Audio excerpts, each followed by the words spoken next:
Anemometer basically दो types के होते हैं। एक तो इस तरह फ़ैन वाला होता है, ये जो है ये हाई जो एयर की वेलोसिटी होती है हाई लेवल की, उसको डिटेक्ट करने के लिए होता है। जैसे कि सीलिंग में आपके HEPA फिल्टर्स इंस्टॉल होते हैं, उनकी एयर वेलोसिटी थोड़ी तेज़ होगी तो उसको डिटेक्ट करने के लिए ये फ़ैन वाले यूज़ होते हैं।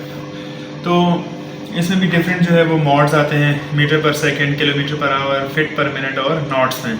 तो जो भी यूनिट आप सेलेक्ट करना चाहें, एक तो ये एनीमोमीटर होता है। दूसरा जो एनीमोमीटर होता है वो कम सेंसिटिविटी को, ये इंतहाई सेंसिटिव होता है। ये जो कम एयर वेलोसिटी होती है, जैसे ये लैमिनार फ्लो हुड है या आपके बायोलॉजिकल सेफ्टी कैबिनेट्स होते हैं, उनकी एयर वेलोसिटी को डिटेक्ट करने के लिए ये वाला होता है। हॉट वायर एनीमोमीटर इसको बोलते हैं। ये इंतहाई सेंसिटिव होता है, छोटी से छोटी एयर की वेलोसिटी होगी उसको भी ये डिटेक्ट करेगा। इसमें भी डिफरेंट इसी तरह ऑप्शंस हैं। अभी हमने फिट पर मिनट पे सेलेक्ट किया हुआ है। तो आज हम ये देखेंगे कि लैमिनार फ्लो हुड या यूनि डायरेक्शनल एयर फ्लो जो है आपका, उसकी एयर वेलोसिटी आप कैसे मेजर करेंगे।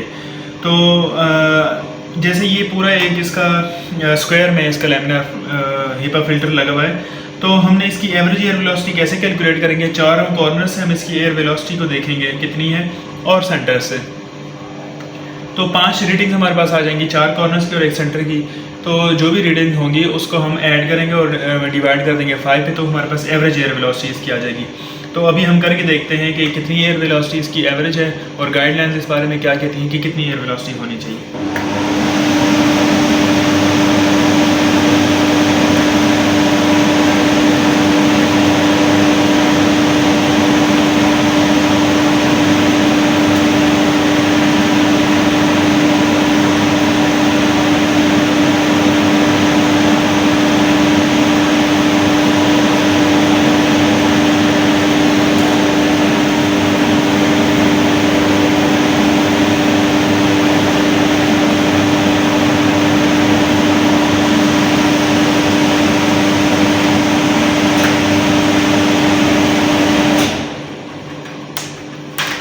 तो 5 जो है वो लोकेशन से मैंने इसकी एयर वेलोसिटी जो है वो मेजर की है।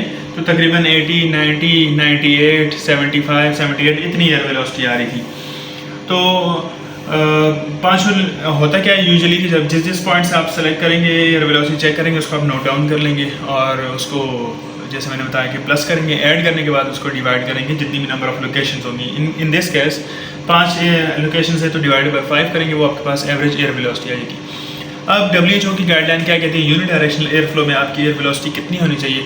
तो वो ये कहता है कि आपकी मीटर पर सेकंड में अगर देखी जाए तो 0.35 मीटर पर सेकंड से लेके 0.54 मीटर पर सेकंड तक होनी चाहिए इसकी एयर वेलोसिटी। तकरीबन एयर वेलोसिटी मेजर कितने डिस्टेंस से करते हैं, जो आपका फ़िल्टर होता है उसके 6 इंचज़ के डिफरेंस से, तकरीबन ½ फीट के डिफरेंस से आप इसकी एयर वेलोसिटी इस लोकेशन से आप डिटेक्ट करेंगे। तो वो होनी चाहिए जो रेंज मैंने बताई है उसके दौरान।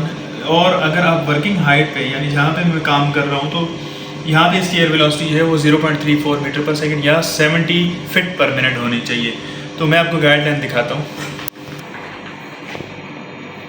तो ये वर्ल्ड हेल्थ ऑर्गेनाइजेशन WHO का 2011 की टेक्निकल रिपोर्ट सीरीज़ है। इसका एनेक्जर 6 है, उसमें ये बताता है WHO की GMPs for sterile product manufacturing. इसमें अगर आप पेज नंबर 264 पे आएंगे तो उसमें ये देखिए इसमें बताया हुआ है कि जो unidirectional air flow systems should provide a homogeneous air speed of 0.36 to 0.54 metre per second. इसको हमने कैलकुलेट किए तो 70 फीट पर मिनट से लेके 105 फीट पर मिनट तक होना चाहिए।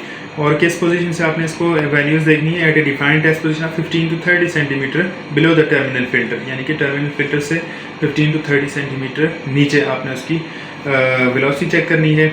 जो वर्क बेंच है जहाँ पे आप वर्किंग करें वहाँ पे 0.36 मीटर पर सेकंड यानी 70 फीट पर मिनट से कम नहीं होनी चाहिए। तो ये बेसिकली जो इसकी जो है वो प्रिंसिपल है।